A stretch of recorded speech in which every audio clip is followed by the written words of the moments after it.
At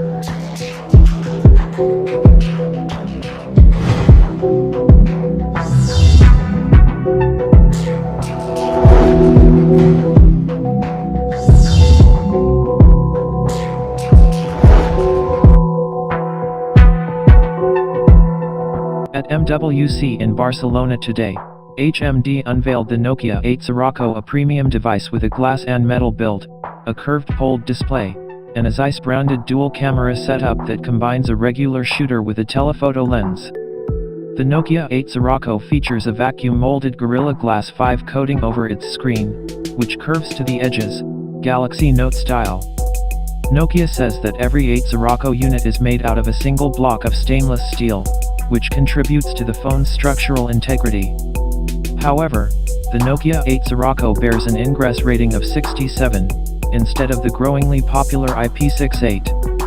Still, it is partially dust and water resistant. On the hardware front, the Nokia 8 Sirocco is powered by a Snapdragon 835 processor, paired with 6 GB of RAM, a 3260 mAh battery, and 128 GB of internal storage. It also supports fast charging and Qi wireless charging, making it the first Nokia-branded device to support the platform.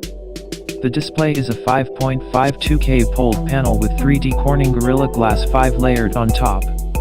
Manual camera controls on the Nokia 8 Sirocco.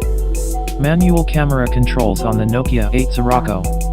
On the back of the Nokia 8 Sirocco, there's a dual-cam setup that features a 12MP wide-angle primary camera, paired with a 13MP telephoto shooter capable of delivering 2x optical magnification. Up front, there's a 5MP selfie shooter that Nokia says excels in low-light scenarios. The camera software has been reworked, and, by popular demand, Pro Manual Mode has been introduced. It will be immediately familiar to people who've used Lumia phones, as it features the same ARC-based user interface for controlling various settings, such as white balance, ISO, and shutter speed. The Nokia 8 Sirocco will be available from early April, starting at €749 excluding taxes.